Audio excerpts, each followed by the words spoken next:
sometimes do strange things. Okay, here we are. Part 2 of my interview with John Hamilton, or chat actually. It's always a pleasure speaking to you, and it's always a pleasure coming here to record. And you know, you were talking before a little bit about how the environment, and I must say I actually really do enjoy this recording, because for me then it's quite fun, it's quite creative, and I would imagine that quite a lot of the time when somebody's singing it can be quite potentially intimidating, or they're just not relaxed to be able to actually sing. And actually now you've talked about that, I think it's extremely important. It's very important, because the very first time I was in the studio in the mid-70s was Abbey Road Studios, which is the most famous recording studio on the whole planet Earth. And I had recorded up until then in my bedroom, and suddenly I found myself sitting behind a piano that John Lennon and Paul McCartney played on. Wow. And I experienced real fear. It literally was a piano. Yes, yes, and I was really scared. And I remember there was one point the engineer shouted to me, "Have you got cans, John?" Now, I didn't know that cans were headphones. I thought, cans? Oh. And I had a can of Foster's at my feet. I thought, that must be thirsty. And I got the can of Foster's, went up the famous stairs into the control room, and I said, "There you go." And he looked at me and he said, "Cans." So I felt very small and extremely stupid. But coming back to the fear, I brought that memory when someone comes into my studio now and they're maybe a little bit aggressive or short with me or something, and I go, they're scared. It's nothing to do with them being angry or being anything. They're afraid. And then it's coffee time. Let's talk about nonsense. Anything, make them laugh. And here's one of my keys, listeners. Insulting. If you keep insulting the client and make it more and more and more ridiculous till they realise it's not really an insult, and get them laughing at themselves. Right, got you. So that they can just... It's relax. Yeah. And as soon as the whole intent is to get the music out, and to get the music out as good as possible, and nervousness and fear get in the way of anything positive and creative. So my first big job is to make sure if there's any anxiety in the room, get it out, clear it out, and then let the music sing. And as I'm curious to know, as a musician, as a songwriter now, what are your objectives? For you, is it about writing a piece of music that you love? Is it writing a piece of music that is just really impressive as a piece of music? Is it about writing something that might be that hit record? I know that there's a few people that you write with, including your daughter, for example. Yes. What for you now really excites you, and what personally? Because I know that one thing about you is that you really do love music, and you love whether it's what you're working on something of your own or you're working with people. What are you looking for now? Well, there was a group. I was listening to the CMA Awards from Nashville last night. And the Country Music Awards. The Country Music Awards, and there was this group or guy who won the best album, and I'm damned if I can remember the name. It was produced by a guy called JJ. But the guy who was the main writer in the group, he was giving his philosophy, and he said, before we started the album, we said, boys, this is all about creativity.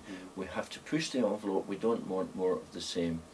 So I guess when I see something or hear something on the radio that just sounds like a retread, I find myself not really paying attention to it.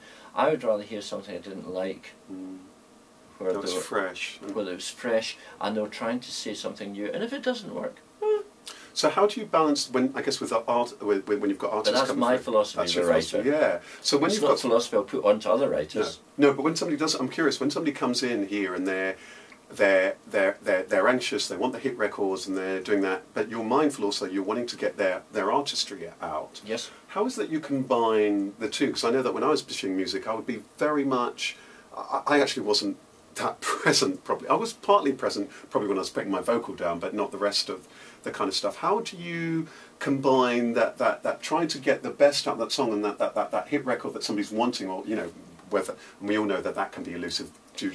What's your take? How do you balance the two, getting them relaxed, coming up with something that's fresh, and that anxious thing that I'm wanting to create, trying my best to create a hit record? I would say if I have whatever musical gifts I have, I'd say my biggest gift is a sense of empathy with the client.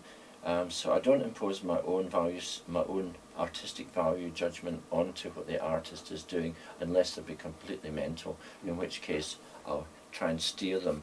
But I try and think what the artist is looking for and the artist is trying to create, and then I'll try and extrapolate that and move that forward. George Martin, the Beatles producer, put it very neatly, and he just said the good producer leads from behind. And that's what I try to do. If a client felt that I was imposing myself on his work, I'd be doing it wrong. And tell me a little bit about music and stuff that you hear, and that you what is there anything that particularly that always draws you? I mean, one of the things that was really interesting, actually, maybe it's worth talking about now. We were touching on outside. You were talking about, you said that, and I thought it was really beautifully put. You were talking about the lyric in terms of song. And you were saying, actually, in a way, the most important thing is the lyric. And for me personally, as a songwriter, lyric is actually, it's interesting hearing you say that, because lyric is extremely important to me. Tell me a little bit about that philosophy about the lyric. And well, setting aside your basic dance pop records where maybe you've got the same few phrases repeated over and over, putting that into the long grass for a second. If we just talk about the lyric of a song, I see the lyric, if I can be poncy about it, I see the lyric as the painting, and I see everything else as the frame around that painting, the backing, the arrangement, all of these things. They're the frame that's designed to set the painting off to its best advantage. And is that because you know that the listener, who may or may not know about music, is that sentiment that will then stay with them, because there's something, and I guess in all those hit records, isn't it? Be it an "I Will Always Love You" or whatever, or an uptempo, there's something about that lyric that's arrested them, and that stays with them. There is, and also something you touched on when you were talking about Chaka Khan. You know, the way you can actually turn a lyric, as like Robin Gibb heard his own song being sung by Chaka Khan and wept. By Celine Dion. Yes, Celine Dion, and he actually wept because he hadn't heard that lyric like that, although he wrote it. Yeah. So that's a completely amazing thing. And it's interesting because I was also chatting about that, thinking about how a song, and it's just interesting. I was talking about Chaka Khan. I was talking about this thing about that Willie Nelson song "Crazy," which I've heard so many times, and I heard her influence that on that line, you know, thinking my love could hold you. Yes. And that lyrics. So there's something about how we all relate to lyrics, and how a lyric will affect us that is powerful in all sorts of... We've no idea of the subliminal effects of what we're hearing and how we hear it at different levels. We're not aware of it. We'd go mental if we tried to take it all in. It could be the harmonic of a guitar, it could be a string section, it could be the sound of the voice, the tone of the voice, the echo of the voice, the lyric, the meaning of the lyric, the subtext of the lyric, all of these things, and we take them all in, and if a great singer delivers them just so, we get nailed. And that's all we want. And tell me, have you got a favourite lyric, either favourite, well maybe I might ask you for two before we go, of your own, and a favourite lyric, or a lyric that of someone else's that really does arrest you, or you might even say that there's actually a lyrical phrase. Tell me if you got asked about that, because there's one lyric that if someone else asks me, it keeps on coming into my head. I'll say my one whilst you're thinking, but actually one that always arrests me. I think perhaps my favourite opening phrase is Smokey Robinson's "I did you wrong, my heart went out to play, but in the game I lost you, what a price to pay. Ooh, oh baby, baby." I just think that's unbelievable. That's called lyric writing as opposed to poetry, because it's, on its own it is pretty poetic, but when it's mixed with music it becomes magical. And that's what Smokey Robinson had well worked out. He knew there was a difference between lyrics and poetry, and he did it awfully well. So when you're saying by the time it's put to music, there's something so powerfully poetic about it. Yeah, something. It's sometimes poetry put to music. Poetry is too rich to be put to music, and it becomes a bit suffocated by the music. And here we are, the wrong frame round the painting again. So you've got to make sure not only is the frame round the painting working, the actual painting is going to work for the frame. Is going to be frameable. Yes, quite right. So all of that comes into it.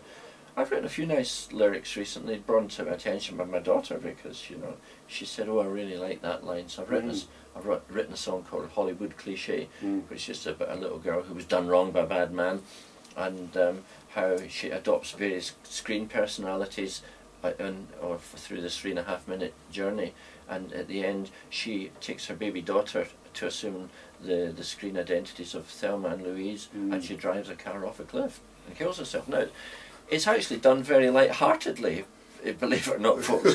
And my daughter carries it off absolutely beautifully. But if there was a line in it I really adore, and it goes, pretty soon the girl realised the score. She ain't going to see that SOB no more. And here it comes. And Dad, a Bible thumping pro-life, said, "Sweet May, bet you regret you bought the Hollywood cliche." Oh, nice. And my daughter loves that, and I love it. And sometimes you write something and you don't quite know you've written it until it's sung. And coming back to Robin Gibb again, but when my daughter said, "I love that line, Dad," and I went, "Yeah, what's that good?" Yeah. But that's and so it's something when you hear somebody. Yes, absolutely. Yeah, absolutely. And then is there a lyric of somebody else's that really one of your favourite lyrics? Well, there's a song that Rufus Wainwright did called "Dinner at 8," which is basically a confrontation with his father, who left him and his mum when I guess he was about 5 or 6, and Rufus never quite got over that, and he wrote a song about it, and it was a confrontation.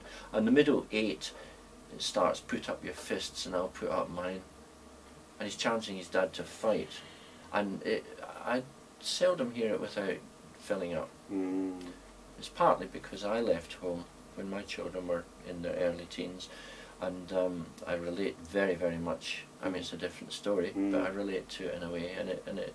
So I think if a good lyric we relate to because it's well written, but we also relate to it if it tells partly our story. And that's really powerful, isn't it? I think that sometimes with music, it's funny, isn't it, with music? Most of us have a relationship to music. We'll put music on before we go out, or we'll go out for a night out or whatever, or we'll be listening to something on the iPod or whatever.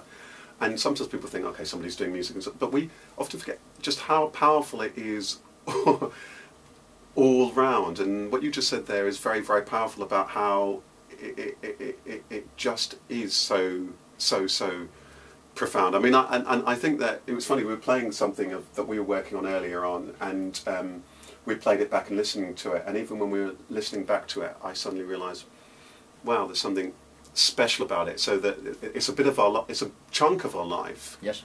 That's on record. That's right. And whether that's that we've created that as an artist, or that we're hearing something, and there's something in that emotion we think, actually that person believes that, you know, I believe what they said, I believe what she sang or what he sang.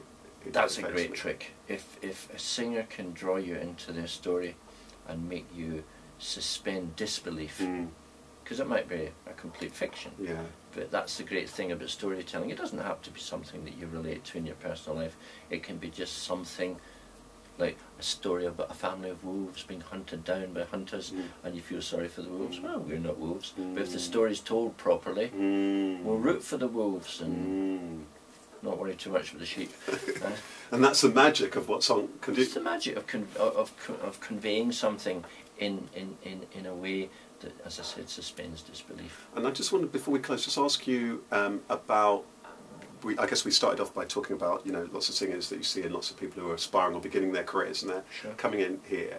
Well, if there's a piece of advice that you were giving either to somebody or a young you who's on that journey, what would be the just 1 or 2 or 3 pieces of advice, mindful that there's these different things that you've talked about? I guess there's one thing about being comfortable, there's one thing about honing one's craft and finding good songs, and there's that other thing about how one steps into the industry, or if they're lucky that they have a hit record. Yes. Well, how would you just sum up your advice, maybe before, during and after this sort of thing? Certainly for the befores, don't be seduced by the prospect of fame.